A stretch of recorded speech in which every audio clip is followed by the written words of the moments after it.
बदन कैसी पर मुकुट सुनहरा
सखी लोग कहती हैं आपस में कि एक सावरी एक गोर बदन के सिर पर मुकुट सुनहरा है और गले पीताम्बर पीली धोती यौ मोतियन के सेहरा है रहने कोनो राजन के हुए रजपाल लाल तो कोई राजन के और क्या कहते हैं तो पाऊ पैदनी बन माला कानों में कुंडल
हम तो फंस गए तो अब लेके चल देंगे तो क्या कहते हैं भैया क्या करते भैया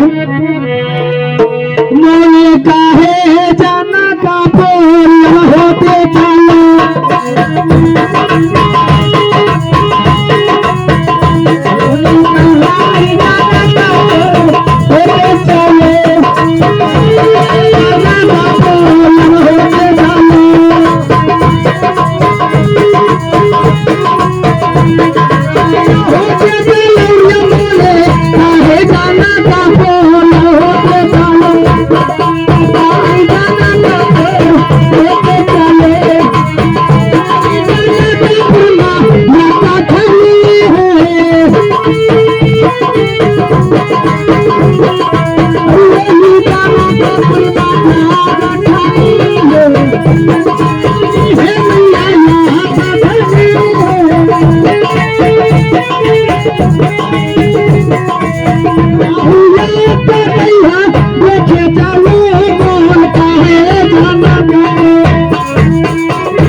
अब लेके चल रही तो वही जयपुर में क्या कहते हैं यज्ञ ठहरा।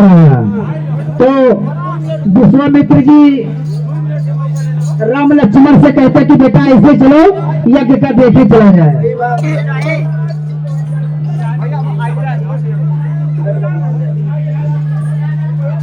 हाँ वही जाना का पुमा धनुष भारी है।